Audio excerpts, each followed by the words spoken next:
মোবারকপুর রাজগঞ্জ স্থিত শ্রীমৎ মানিক গোস্বামী পাদপদ্মের পারলৌকিক আত্মকল্যাণার্থে হরিকথার শুভারম্ভে রাতুল আতুল পাবন পদারবিন্দে পরার্ধ কোটি দণ্ডবত প্রণতি।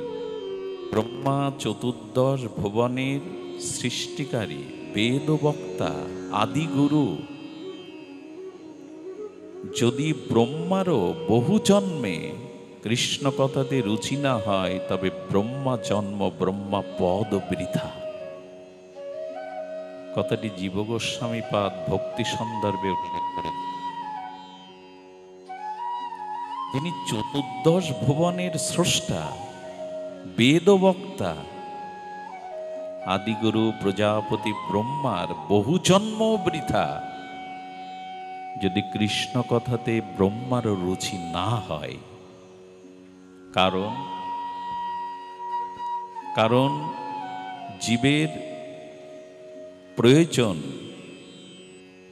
জীবের প্রয়োজন তত্ত্ব প্রেম পমার্থ মহান।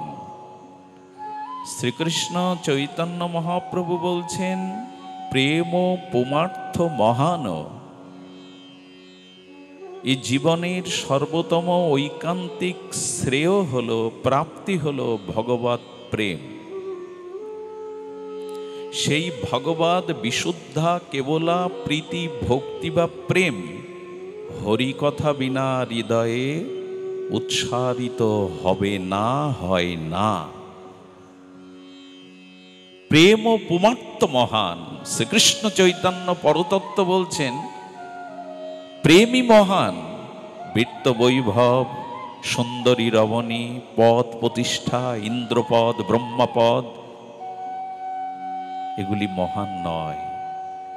মহান প্রেম ও পুমার্থ মহান। প্রেমই হলো মহান, প্রয়োজন, শ্রেয়, ঐকান্তিক জীবনের ফলপ্রাপ্তি। সেই প্রেম ভক্তির উৎপত্তি একমাত্র সাধু সঙ্গে হরিকথার দ্বারা হৃদয়ে উদিত হয়। যাগযজ্ঞে হবে না, পুণ্যকর্মে হবে না। কোন পুণ্যকর্ম, যাগযজ্ঞ, তীর্থ পর্যটনের দ্বারা ভগবত ভক্তির উদয় হবে না, যতদিন মহৎ সঙ্গে মহৎ মুখনির্গলিত ভগবানের নাম রূপ দিব্য লীলা কথা শ্রদ্ধায় শ্রবণ না হচ্ছে। শ্রবণাঙ্গ ভক্তির দ্বারা, মহৎ অনুগ্রহের দ্বারা, মহতের মুখনির্গলিত মম সং বীর্যবতী হরিকথা যতদিন হৃদয়ে প্রবেশ না করছে, ভক্তির হৃদয়ে জাগরিত হবে না। আর শ্রবণাঙ্গ সাধুসঙ্গ মহতের কৃপা শ্রীগুরু পাদপদ্ম আশ্রয়ের দ্বারা ভক্তের হৃদয়ে যে বিশুদ্ধ ভক্তি প্রেম উৎসরিত হয়, ওই ভক্তি শ্রবণাঙ্গ ভজনের দ্বারা, মহতের মুখনিলিত হরি কথা রুচির দ্বারা ভক্ত হৃদয়ে যে বিশুদ্ধ প্রেম ভক্তির উন্মেষ ঘটে, ওই প্রেম, ওই ভক্তি সচ্চিদানন্দ ভগবানের চিত্তে যে স্বরূপানন্দ আছে, নিজস্ব ভগবানের স্বরূপানন্দ, তার থেকে কোটিগুণ আনন্দ ভক্ত হৃদয়ের ভক্তানন্দ। বোঝাতে পারলাম না? অজ্ঞত, খুব দ্রুত বলে গেলাম। ভক্তের হৃদয়ে ভজনাঙ্গ শ্রবণ কীর্তনের দ্বারা যে বিশুদ্ধ ভক্তির বিন্দু কণা সৃষ্টি হয়, উত্থিত হয়, ওই ভক্তের হৃদয়ে বিশুদ্ধ ভক্তির কণা সচ্চিদানন্দ ভগবানের হৃদয়ে যে স্বরূপানন্দ আছে, সেই স্বরূপানন্দের থেকে কোটিগুণ আনন্দ ভক্তের হৃদয়ের আনন্দ, প্রেম ভক্তির আনন্দ। ভগবানও সেই প্রেম ভক্তির আনন্দ বিন্দুকণা পাওয়ার জন্য ভক্তের পেছনে ছুটে বেড়ায়। স্বরূপানন্দের থেকে ভক্তের ভক্তি আনন্দ আরো মহান। আচ্ছা, জলের উৎস সমুদ্র, জলের উৎস সমুদ্র, সমুদ্রের জল খার প্রদান, পিপাসা নিবারণ করার সামর্থ্য নাই। আর শুকিয়ে যাওয়া মরমরে বৃক্ষরাজিতে দিলে বৃক্ষও মরে যাবে। তো তুমি জলের উৎস, অথচ তোমার জল পানের যোগ্য নয়। তোমার জল মৃত বৃক্ষরাজিতে দিলে সে আরো শুকিয়ে মরে যায়।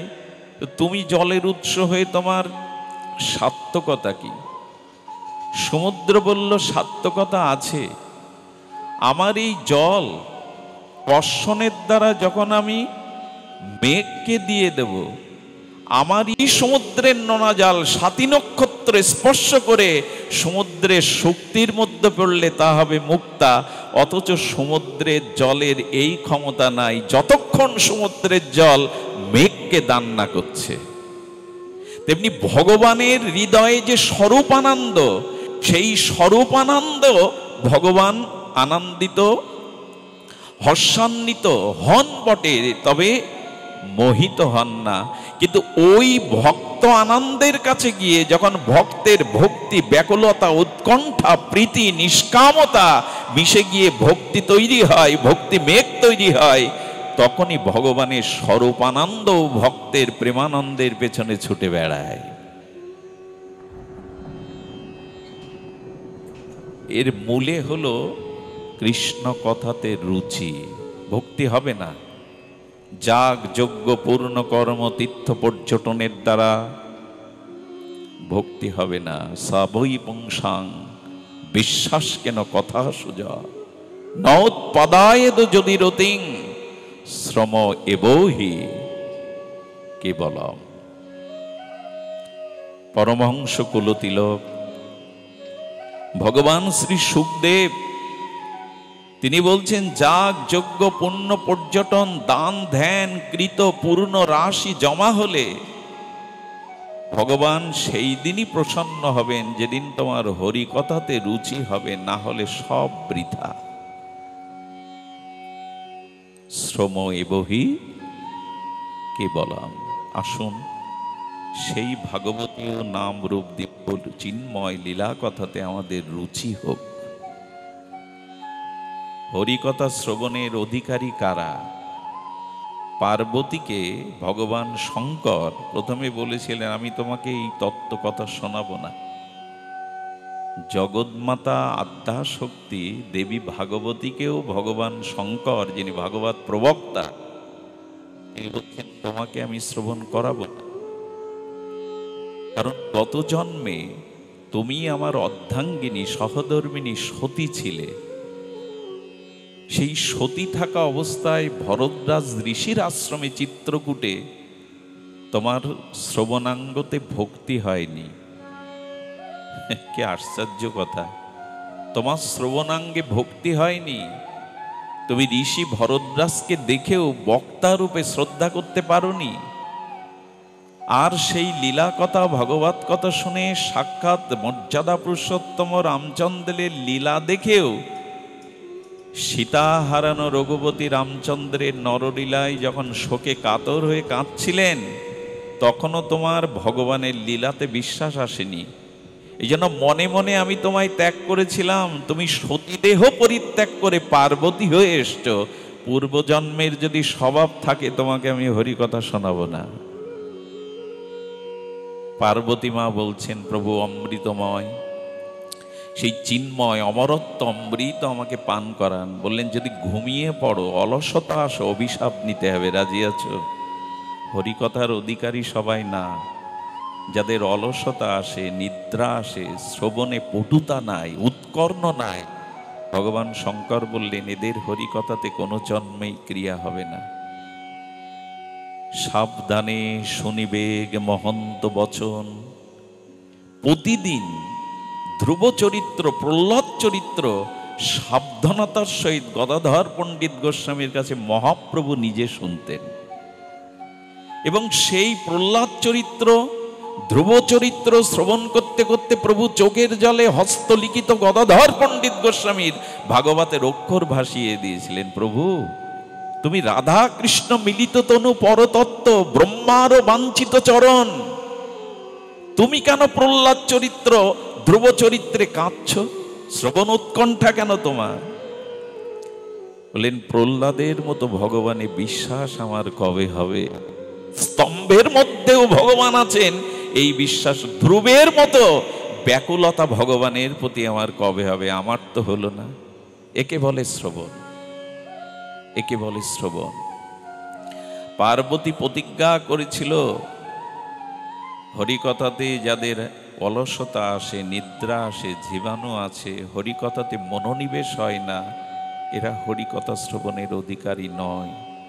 ভগবান শঙ্কর এই জন্য সাবধান করেছে, সতীকেও পর্যন্ত আমি পরিত্যাগ করেছিলাম, তাকে আবার নূতন করে পার্বতী হয়ে আসতে হলো, না হলে তার কৃপা হয়নি।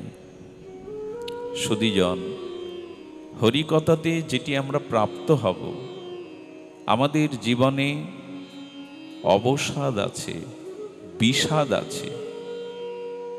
অবসাদগ্রস্ত বিষাদগ্রস্ত জীবনে একমাত্র সাধুসঙ্গ হরিকথাতেই সেই অবসাদ আর বিষাদ দূরীভূত হয়ে আমরা পরম ঐকান্তিক প্রেমানন্দ, ভক্তি আনন্দ লাভ করতে পারি, যদি ভগবৎ কথারূপী প্রসাদ আমরা এখানে গ্রহণ করতে পারি। বিষাদ এবং অবসাদ দূর হবে যদি শ্রী ভগবানের কথামৃত প্রসাদ আমরা লাভ করতে পারি, যদি আমরা লাভ করতে পারি। মানুষের জীবনে সম্মুখে দুটি জিনিস, এই প্রপঞ্চময় অনিত্য অসুখময় পৃথিবীতে জীবের সামনে ভগবান দুটি জিনিস প্রস্তাবনা করেছেন। একটি হলো ভগবান, দ্বিতীয়টি হলো ভোগ। কোনটি চাই আমরা, এটা আপনার বিবেকের কাছে আপনাকেই জানতে হবে, জিজ্ঞাসা করতে হবে। আমাদের সম্মুখে ভগবান দুটি জিনিস সৃষ্টি করেছেন, এক স্বয়ং সচ্চিদানন্দপূর্ণ ভগবান আর এক ভোগ। কোনটি চাই আমরা, ভোগ না ভগবান, শ্রেয় না প্রিয়? ভোগ পেলে প্রিয়তা লাগবে, শুরুতে আনন্দ লাগবে, পরে দুঃখ নিতে হবে, অভিশাপ নিতে হবে, নিজের পতন ডেকে আনবে। এই জন্য তুমি ভগবান চাও না ভোগ চাও? সিদ্ধান্তটা অর্জুন নিতে পেরেছিলেন, দুর্যোধন নিতে পারেনি। কি চাই এই সিদ্ধান্ত দুর্যোধন নিতে পারেনি। দুর্যোধন যেই শুনলেন শ্রীকৃষ্ণ কুরুক্ষেত্রের রণাঙ্গনে অস্ত্র ধারণ করবে না, সঙ্গে সঙ্গে দুর্যোধন প্রসন্ন হয়ে বলেছিলেন, এ তোমার শ্রীধাম বৃন্দাবন যমুনা পুলিনের বংশীবট নয় যে তুমি মুরলীধারী হয়ে গোপীদের মনোহরণ করার জন্য বাঁশি বাজাবে। এ হলো কুরুক্ষেত্র, এখানে অস্ত্র আর বীরত্বেরই প্রভাব, এটা তোমার রাসলীলার প্রভাব না। সেই তুমি যখন রণাঙ্গনে অস্ত্র ধরবে না, বেকার তোমাকে নিয়ে লাভ কি? সিদ্ধান্ত দুর্যোধন নিতে পারেনি, বলেছিল তোমার হাতি ঘোড়া অস্ত্র দাও, ওইগুলোই যুদ্ধে দরকার। অর্জুন বুঝেছিল তুমি শুধু আমার হও কেশব, আর কিছু নয়। সিদ্ধান্ত কি নিতে পেরেছি জীবনে, ভোগ চাই না ভগবান চাই? তবে ভোগেরও পরম ভোগ উপলব্ধি করতে পারবেন যদি ভগবানকেই চান। কারণ মহাপ্রভু পর্যন্ত তিনি রাধা প্রণয়কে, রাধার মাধুর্যকে ভোগ করতেই তো এলেন। প্রকৃত ভোগ ভগবানের চিন্ময় ভজন আনন্দের মধ্যে। জাগতিক কোনো বিষয়, প্রপঞ্চ কোনো বিষয়ে যে ভোগ আমরা দেখি, সেই ভোগের পরিণাম দুঃখ, জরা, ব্যাধি, স্খলন, পতন। ভোগ চাই না ভগবান চাই? তোমাকেই বেছে নিতে হবে। আমরা বেছে নিতে পারি না বলেই দুর্যোধনের মতো সন্ধ্যার গাঢ় অন্ধকারে পরাজিত হয়ে মৃত্যু যন্ত্রণায় ছটফট করতে হয়। আর যারা ভগবানকে যে জীবনে রথের সারথি করতে পারেন, জীবন রথের সারথি, তারা মহাপ্রস্থানের পথে চলে যায়। কোথায় তাদের মৃত্যু যন্ত্রণা?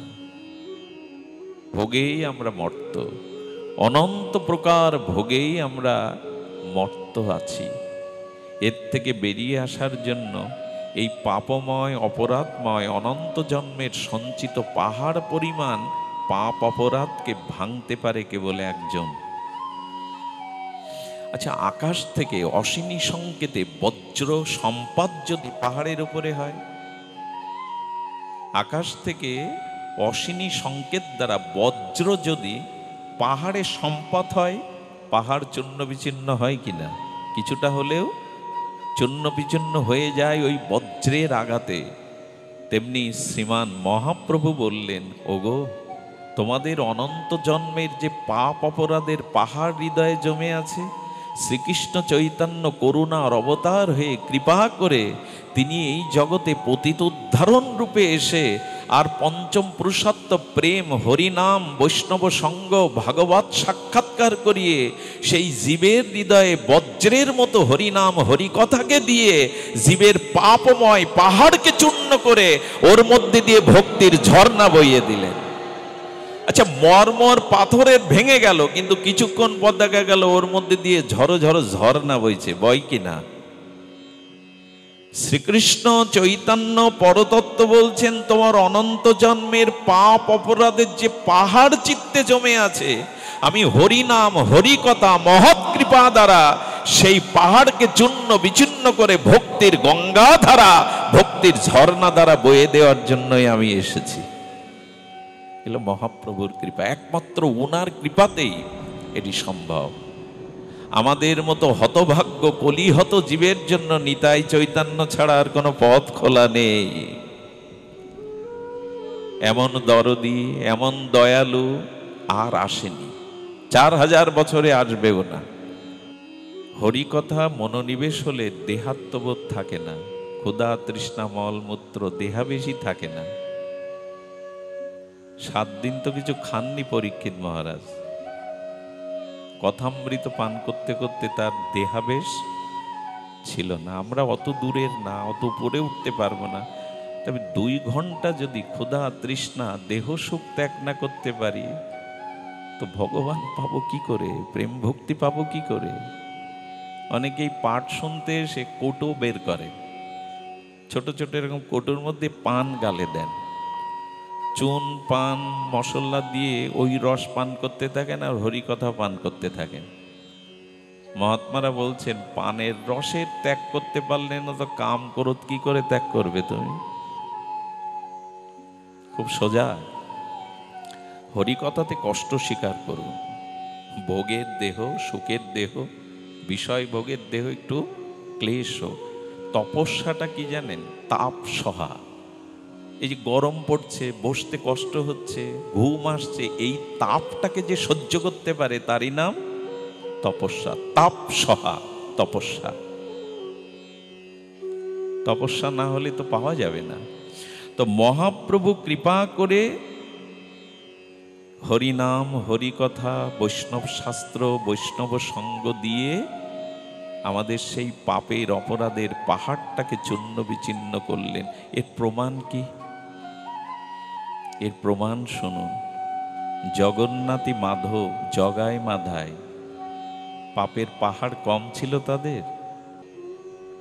নিতাই করুণা, মহাপ্রভুর করুণা দিয়ে সেই পাপের পাহাড় ভেঙে তাদের হৃদয়ে ভক্তি। এই বঙ্গদেশের তপন মিশ্রের মতো সাধ্য সত্য তত্ত্ব না জানা সেই তপন মিশ্রকেও মহাপ্রভু বলে দিলেন, শোনো মিশ্র, কলিযুগে নাহি তপযোগ্য, যে জনা কৃষ্ণ ভজে তার মহা। তপন মিশ্রকে সাধ্য সাধন জানিয়ে দিলেন, তপন মিশ্র পথ পেয়ে গেল।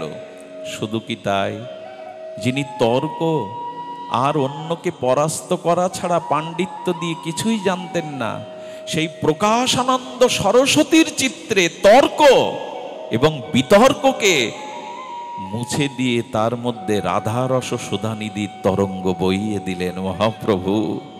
শুধু কি তাই, শুধু কি তাই? শুধু তাই না, সার্বভৌমের মতো, রাজপণ্ডিত সার্বভৌম, বেদজ্ঞ, শুষ্ক হৃদয়, প্রেম নাই, ভক্তি নাই।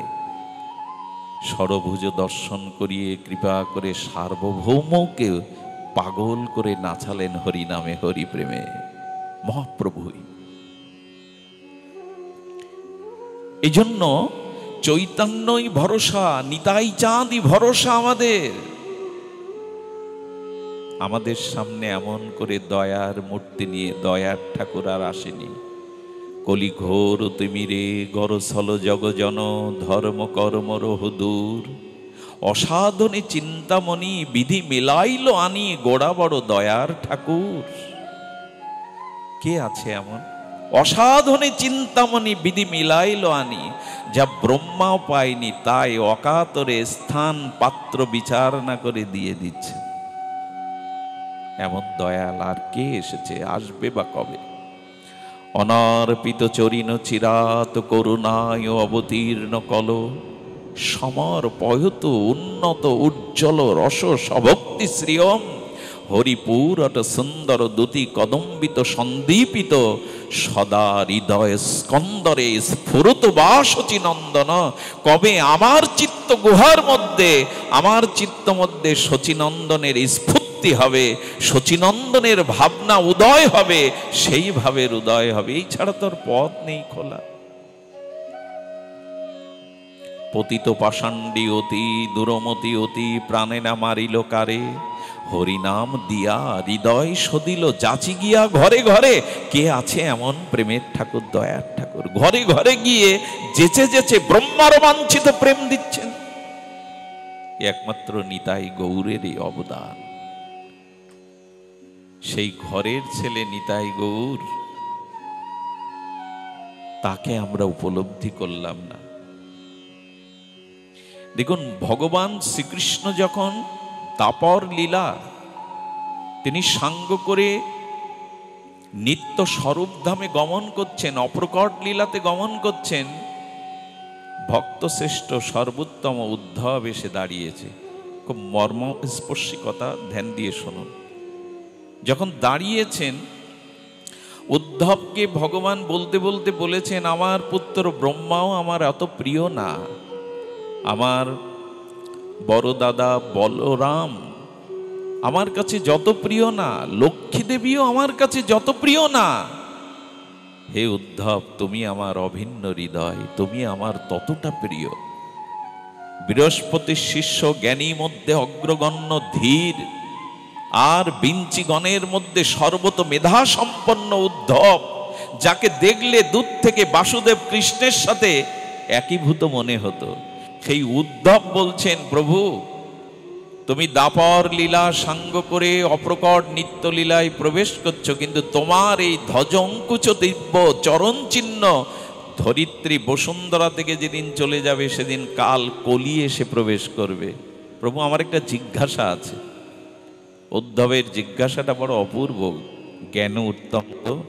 আচ্ছা ভগবান, তুমি বলো তো, তুমি হিরণ্যককে বধ করবার জন্য বরাহ অবতার হলে, তুমি রাবণ বধের জন্য ধনুর্ধারী রামচন্দ্র হয়ে এলে, আর তুমি হিরণ্যকশিপুরকে বধ করবার জন্য নরসিংহ রূপ নিলে, তুমি এমনি করে জরাসন্ধ, শিশুপাল, কংস, পুতনা, অগাসুরকে বধ করবার জন্য স্বয়ং পরতত্ত্ব এতেচাংশ কলাপংশ স্বয়ং ভগবান কৃষ্ণ রূপে এলে। এই যে অসুর বিনাশ, ধর্মের স্থাপন। আচ্ছা প্রভু, আসছে কলিযুগে তো ঘরে ঘরে জন্ম নেবে রাবণ, কংস, দুর্যোধন, ঘরে ঘরে জন্ম নেবে পুতনা। তুমি কোন অবতারে এই কলির কবলিত অসুর শক্তিকে পরাস্ত করবে বলে যাও, তুমি তো বিদায় নিচ্ছ। প্রশ্নটা অসাধারণ প্রশ্ন। ভগবান কৃষ্ণ বলছেন, শোনো, কলিতে অবতারের দ্বারা জীব সংস্কার হবে না। কিসে হবে প্রভু? তবে শোনো, আমি নিত্য লীলায় স্বরূপধামে ফিরে যাচ্ছি না উদ্ধব, আমি আমার স্বরূপে শ্রীমদ্ ভাগবতে প্রবেশ করছি। কলিযুগে এই ভাগবত আশ্রয় যারা করবে, ভাগবতের দ্বারাই তারা সংস্কার হবে, অসুর দলন হয়ে প্রেম ভক্তি জেগে উঠবে ভাগবতের মধ্যে। আমি পূর্ণরূপে স্বরূপ সধামে ফিরে না গিয়ে ভাগবতে প্রবেশ করছি। কত বড় তত্ত্ব জানালেন। সূর্য উদয় হলে যেমন আধার থাকে না, তেমনি শ্রী গোবিন্দ ভাগবত অভিন্ন সূর্য রূপে কলিযুগে প্রকাশ হয়েছেন। তাই অবতারে নয়, আজ কেউ কারো উপদেশ নিতে চায় না, প্রেমকে উপেক্ষা করে। তাই যারা ভাগবত ধর্ম গ্রহণ করে, ভাগবত শ্রবণ করছে, ভাগবত অভিন্ন গোবিন্দ কলেবার সূর্যতম তার হৃদয়ের অন্ধকার দূর করে দিয়ে প্রেম জ্বালিয়ে দেবে, প্রেম উন্মেষ করে দেবে। এই জন্য ভাগবত কলিযুগের এটাই ধর্ম, বৈষ্ণব বৈষ্ণব শাস্ত্র মর্ম। মহাপ্রভু বলছেন একথা। শুদ্ধ বৈষ্ণব সঙ্গ, শুদ্ধ বৈষ্ণব শাস্ত্র মর্ম, এই দুটি আমাদের ধর্মকে জাগাতে পারে। ভাগবত আশ্রয় করতে হবে, ভাগবতের দিব্য আলোকে আমাদের অন্ধকার দূর করতে হবে। সুধীবৃন্দ, এই জন্য মহাপ্রভু সনাতন গোস্বামীকেই তিনি আদেশ দিলেন। এই ছোট্ট কথাটি বলেই আমি আমার পাঠ বিশ্রাম করব। মহাপ্রভু সনাতন গোস্বামীকে এসে মাত্র 3টি জিনিস বলে দিলেন। আজ এগুলিই আমাদের অনুকরণীয়, এগুলিই আমাদের আদর্শ রূপে গ্রহণীয়। জীবে দয়া, নামে রুচি, বৈষ্ণব সেবন। বহুবার আলোচিত এই প্রসঙ্গ আমরা ভাগবত আচার্যদের শ্রীমুখে শুনেছি, তবু একটু অনুভবের দ্বারা আমরা একটু জানি। জীবে দয়া, আসলে এই দয়াটা কি? জীব কৃষ্ণ বিমুখ হয়ে যে অনাদি অবিদ্যাগ্রস্ত জন্ম মৃত্যু চক্রে কর্মফল ভোগ করছে, দয়াটা কি? আপনাকে এখন ভালো মন্দ পঞ্চ উপচারে খেতে দিলাম, 3 ঘন্টা পর ক্ষুধা লাগবে কিনা? আপনাকে ঘর বেঁধে দিলাম, ঝড়ে ভাঙবে কিনা? আপনাকে বস্ত্র দিলাম, বস্ত্রটাও বিনষ্ট হবে কিনা? আপনাকে অর্থ দিলাম, সেই অর্থ আপনার বিনষ্ট হয়ে যাবে। প্রকৃত দয়া, প্রকৃত দান কি? মহাপ্রভু বললেন, অনাদিকালের অবিদ্যাগ্রস্ত জন্মচক্রে ভ্রমমান এই জীবগুলিকে, দুঃখময় জীবগুলিকে যদি কৃষ্ণ নাম, কৃষ্ণ প্রেম হৃদয়ে সঞ্চারিত করে বহির্মুখ থেকে তাদের কৃষ্ণমুখী করা যায়, এটাই হলো দয়া, এটাই হলো শ্রেষ্ঠ দয়া, এটাই জীবের প্রকৃত দয়া। দয়া করবার সামর্থ্য আমাদের কই, তবে এটাই দয়া। মহাপ্রভু শুধু বলেননি, নিজে আচরণ করছেন। এটা অদ্ভুত দিলা। মহাপ্রভু চৈতন্য মহাপ্রভু চলেছেন আজান উলম্বিত ভুজ নিয়ে, প্রেম উন্মত্ততায় ভাবের ঠাকুর চলেছেন, প্রেমের ঠাকুর চলেছেন।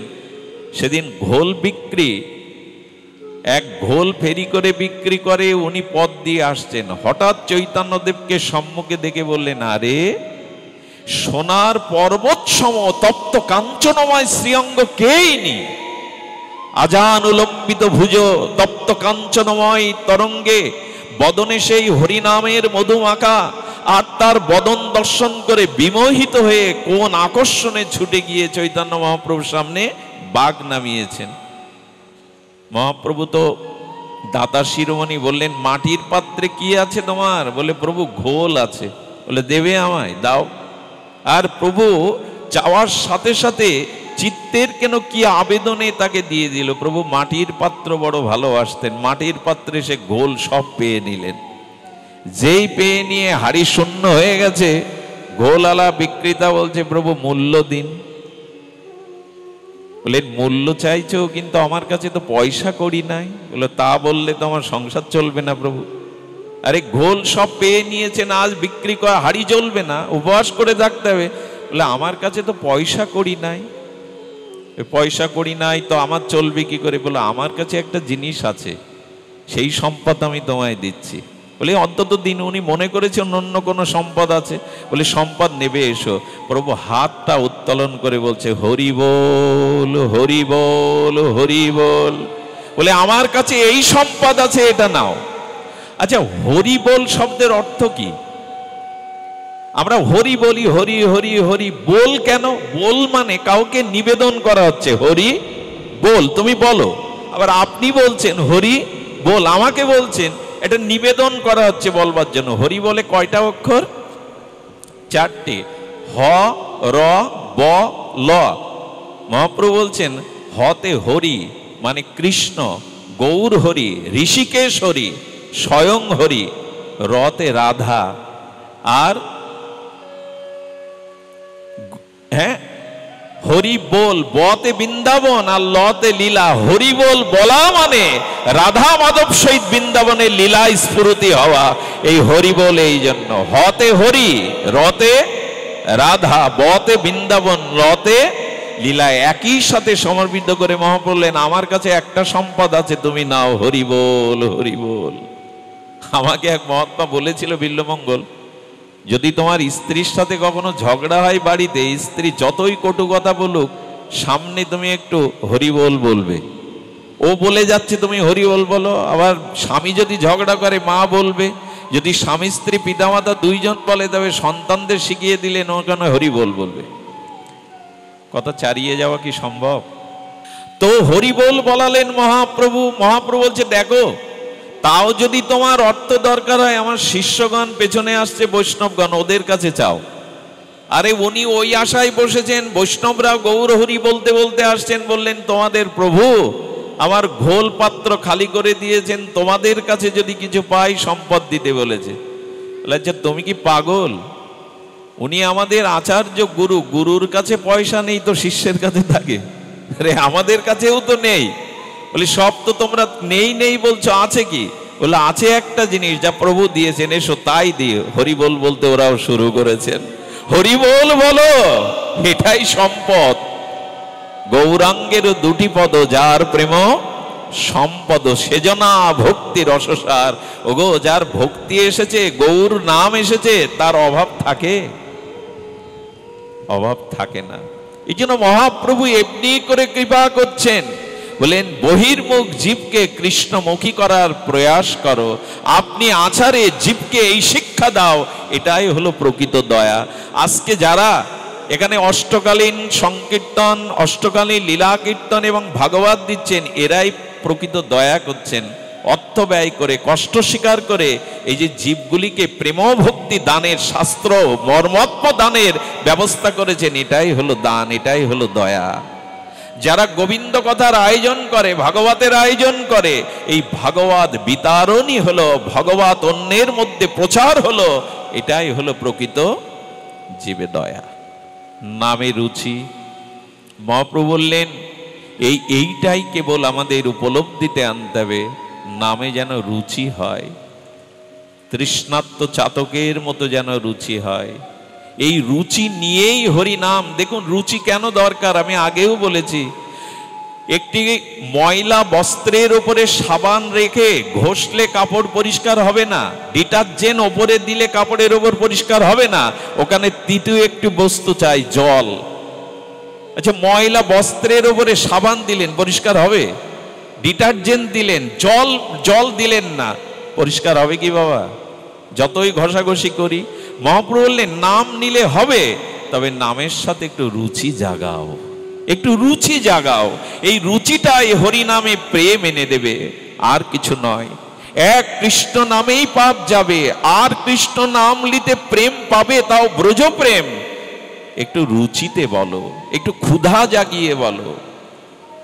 এই রুচি জাগিয়ে হরি নাম, এটাই মহাপ্রভু বলেছেন। আরেকটি আমার মন বিচলিত হয়ে গেছে, তারপরে বলি বৈষ্ণব সেবন। এই বৈষ্ণব সেবন মানে বৈষ্ণব সঙ্গের কথাই মহাপ্রভু বলেছেন। একটা অদ্ভুত বিষয় হলো এই সঙ্গ। যতদিন শুদ্ধ ভক্ত সঙ্গ না হচ্ছে, ততদিন আমরা করব।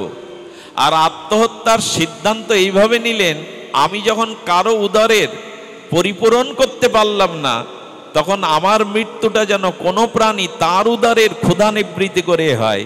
সিদ্ধান্ত বুদ্ধি করে জঙ্গলে গেছেন, যেখানে বাঘের গুহা আছে, অন্তত আমাকে খেয়ে তার উদর সেবন। আমি তো কারো উদরে কিছু দিতে পারলাম না, অযোগ্য, ব্যর্থ আমি, স্ত্রী পুত্রের অন্ন দিতে পারলাম না, আমাকে খেয়েও যেন কারো ক্ষুধা নিবৃত্তি হয়।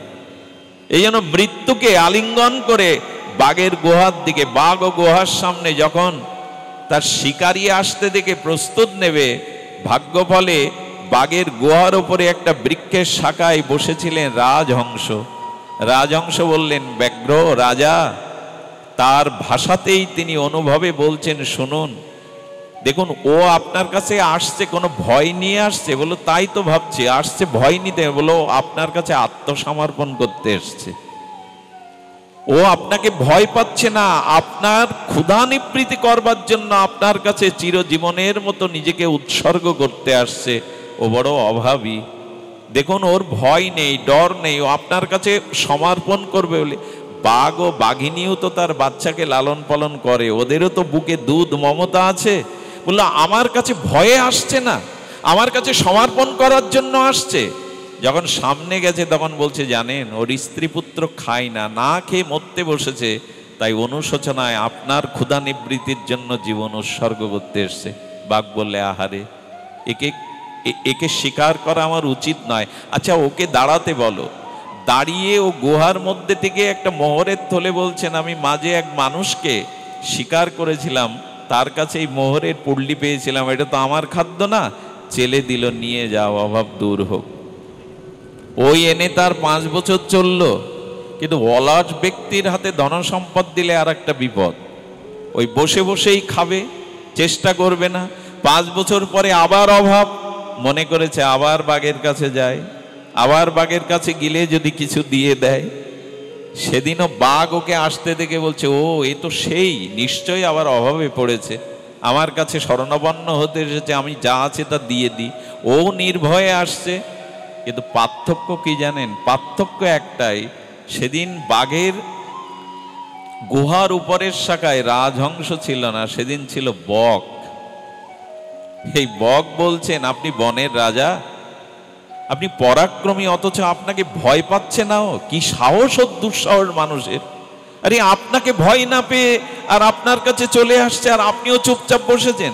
বলো ওই সেই ব্যক্তি, অভাবী ব্যক্তি। বলে অভাবী নয়, আরে ও আপনাকে ভয় পাচ্ছে না, আপনি যে বনের পরাক্রমশালী ব্যাঘ্র, আপনার কোনো অস্তিত্ব নেই, মর্যাদা নেই।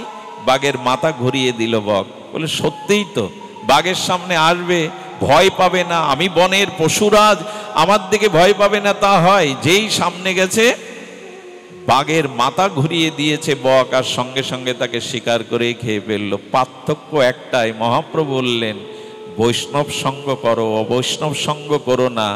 সেদিন ছিল রাজহংস, তাই মৃত্যুর হাত থেকে সম্পদ পেয়ে ফিরে এসেছিল। কিন্তু আজ বাঘের সঙ্গ বক রূপে, তাই বাঘের মাথা সে বিপরীত করে দিয়ে তার মৃত্যুর কারণ হলো। আমাদেরও পতন হবে যদি বৈষ্ণব সঙ্গ না করি, যদি শুদ্ধ সঙ্গ না করি, আমাদেরও পতন হবে। সুধীবৃন্দ, এই জন্য আমাদের উচিত হবে শুদ্ধ সঙ্গ। জীবে দয়া, নামে রুচি, বৈষ্ণব সেবন। এই বৈষ্ণব সেবা মানে বৈষ্ণব সঙ্গ, আর এই সঙ্গ করতে করতেই বৈষ্ণবের সেবা ভাবনা জাগবে। আমার মনে হয় আমি আর এগোতে পারবো না, শব্দযন্ত্র হয়তো অনিরাপদ, জল পড়তে পারে। আমি বাবাজি মহারাজ যদি এসেছেন, আমার তাকে বাবা বলেই জানি, উনি 2-5 মিনিট একটু হরিকথা রসসিঞ্চন করুন। আপনারা কোথায় আর যাবেন, এখান থেকে যাওয়ার আর জায়গা নেই। তো আসুন আমরা ব্রজবাসীদের মতো 7 দিন ঝড় বৃষ্টিতেও একটা গাবি, একটা পাখিও ব্রজ ছেড়ে যায়নি। তারা গোবিন্দের দিকে তাকিয়েছিল, আমাদের কানায় আছে। তো আমরা ওই বৃষ্টিতে আর কোথায় যাব? এসেছেন যখন, একটু কষ্ট করে বাবাজি মহারাজের পুষ্পাঞ্জলি, কথাঞ্জলি, ভাগবত অমৃতাঞ্জলি আপনারা শ্রবণ করুন। জয় রাধে, জয় নিতাই গৌর হরি।